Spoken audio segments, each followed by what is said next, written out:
நினைச்சுக்கிட்டு இருக்க?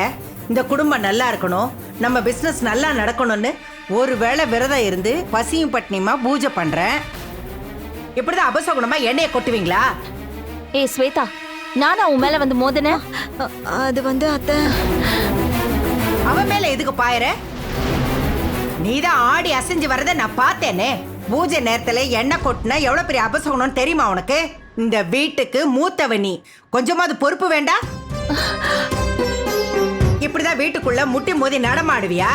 அறிவில்லை உனக்கு? மயூரி, நடந்ததெல்லாம் நீ பார்த்தல்ல. இப்ப எதுக்கு நீ அவகிட்ட போற? போச்சு, இந்த அபசகுணத்தினால நான் இருந்த விரதமே பலன் இல்லாம போயிடுச்சு. எனக்குன்னு வந்து பாச்சிருக்கா பாரு. ச்சே, இது கூட எல்லாம் மாரடிக்கணும்னு எனக்கு தலையெழுத்து.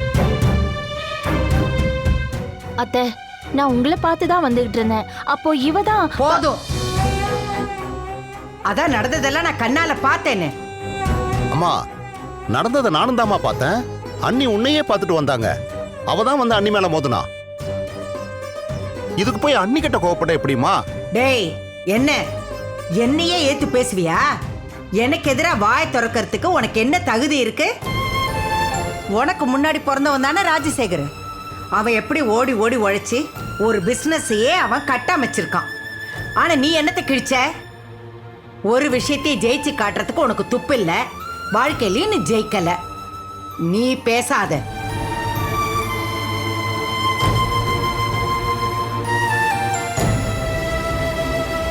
இன்னும் எதுக்கு மச மச நின்னுட்டு இருக்க?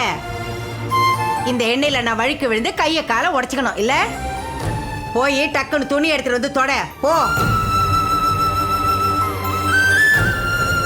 இன்னும் இவளால என்னென்னலாம் நடக்க போதோ கடவுளே.